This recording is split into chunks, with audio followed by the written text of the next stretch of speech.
Welcome to Wrong Time Watch. My name is Kevin, and today we're looking at the RZE Valour GT Black. Price for this one is $369 on this very nice FKM rubber strap, and they also offer it with a titanium bracelet, and the price for that is $459. Normally, I'm not a fan of coated watches, but this works. I like how it looks with the DLC coating here, DLC black coating. It goes well with the black FKM rubber strap. Also like the orange highlights. Orange is the best color. So also has the white indices.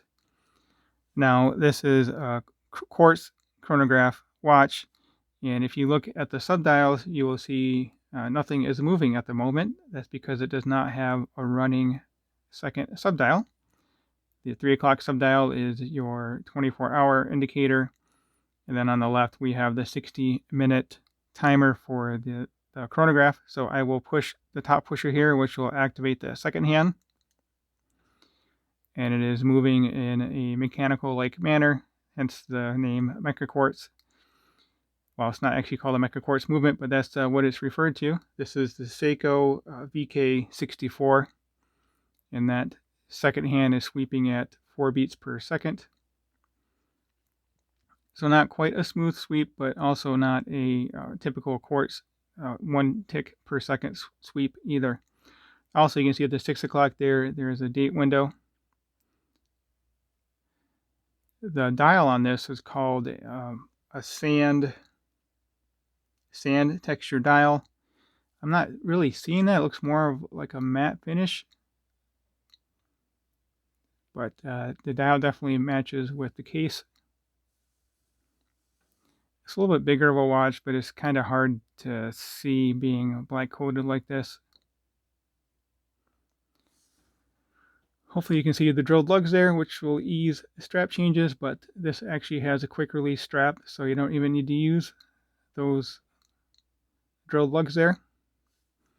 See, we can take the strap off here. I'm a big fan of FKM rubber straps.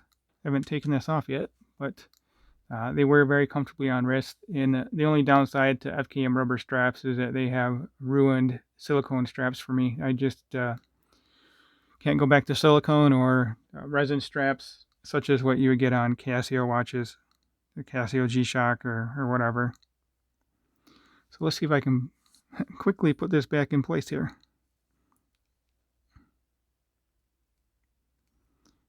Gotta get it into the, there we go.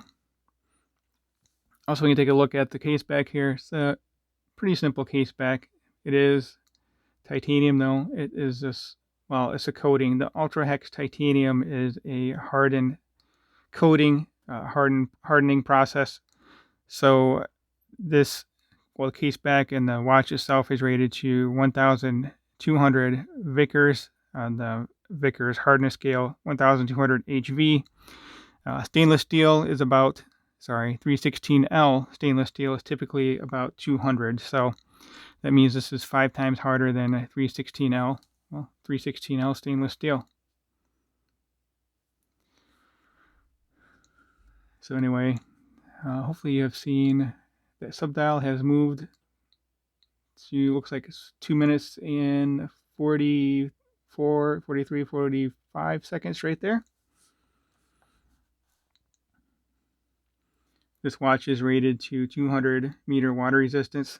Actually, I misspoke. 1,200 Vickers is 6 times harder than 316L stainless steel. My math is not all that great today. So 200 meter water resistance. It does have this screw down crown. I still wouldn't use the chronograph underwater though. Well, at least not 200 meters underwater. Maybe in a pool or something would be fine. So let's stop it, and then we'll reset, and you'll watch the second hand will snap back. Just like that. Pushers are a little, I don't know, they're kind of mushy, I guess, but it works. So let's stop it, and then we'll reset.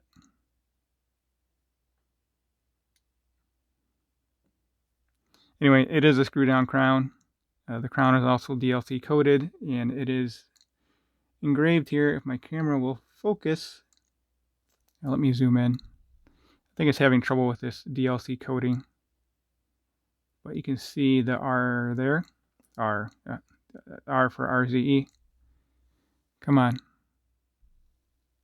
There we go. All right, so very stealthy looking watch here. Let me screw this crown back in.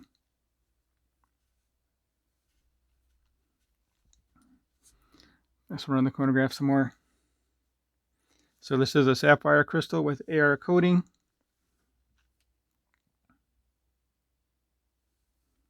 The entire case looks to be brushed. I don't see any polished surfaces, which you would be able to see through the coating here, this DLC coating.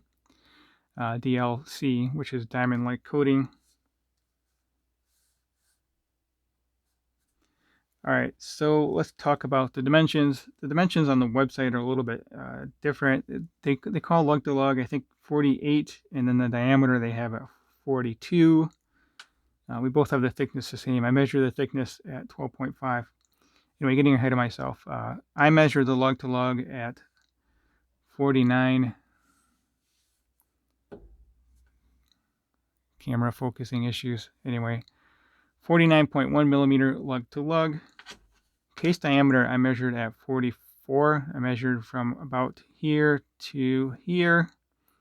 Case shape is more of a cushion shape, but also you have kind of this crown guard here too, so maybe they measured it. I'm not sure how they measured it at 42, but I'm getting 44 from about here to here. Thickness 12.5, and lug width 20 millimeter lug width, and this strap does taper down to 18 millimeter. And finally, this crown is a 7 millimeter crown. Oh yeah, one more measurement. I weighed this watch at 79 grams.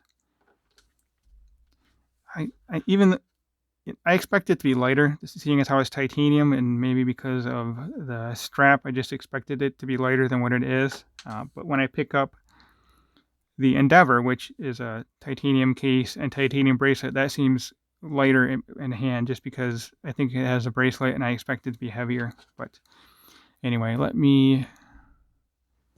let's compare it to the SKX, and then we'll get it on wrist, and then we'll check out the loom. Yeah, looking at it compared to the SKX, you can definitely tell it's a bit of a larger watch.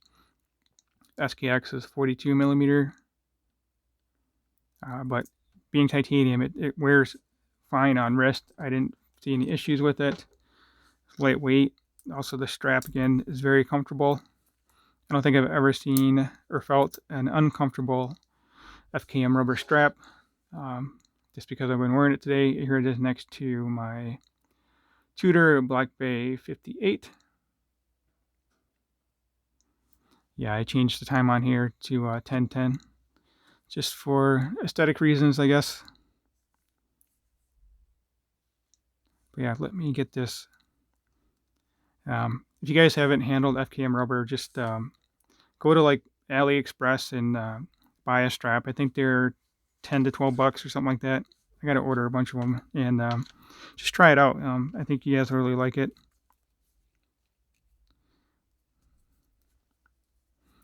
This is also titanium, a titanium buckle, which is DLC coated as well. So it actually looks like I'm on the last hole position there. This keeper is retained by some nubs on the FKM rubber strap, which is a great touch. Only other thing I would like is if they had a hole in here for this keeper to stick in, but it hasn't really seemed to move around all that much. All right, here we go.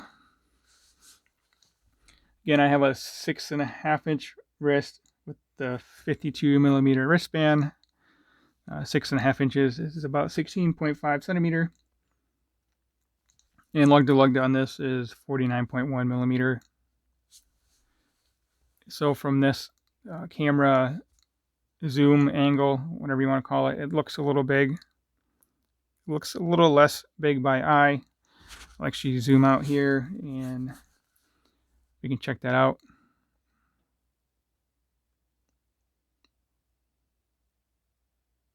Oh, also, I'll put it in the description too, but these watches were lent in by Chris over at the Watch Lounge, so really appreciate him sending these watches over. And I'll put a link to his channel in the description. Forgot to mention that earlier. So let's zoom out here.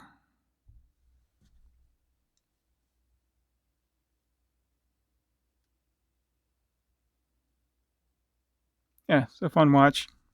Like I said, it typically, actually, I don't think I even own any coated watches. All my watches are either resin or stainless steel.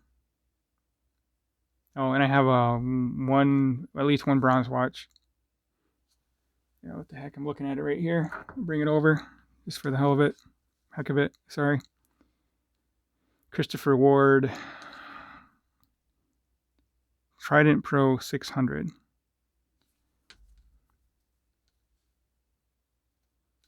All right, let me pause the video and then we'll check out the loom. I'll throw in the SKX here just for a point of reference. Oh, if you have not already subscribed, please go ahead and hit that subscribe button. Like the video and leave a comment below.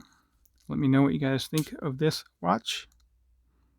Also, RZE, I believe used to be called RISE, R-I-E-Z-E, maybe, or R-I-E-S-E. I don't know. Anyway, be right back with the loom.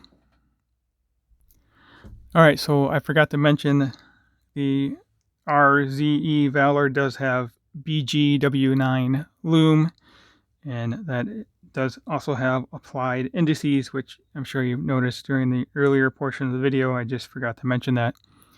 But yeah, loom's really not too bad on this. Better than I was expecting.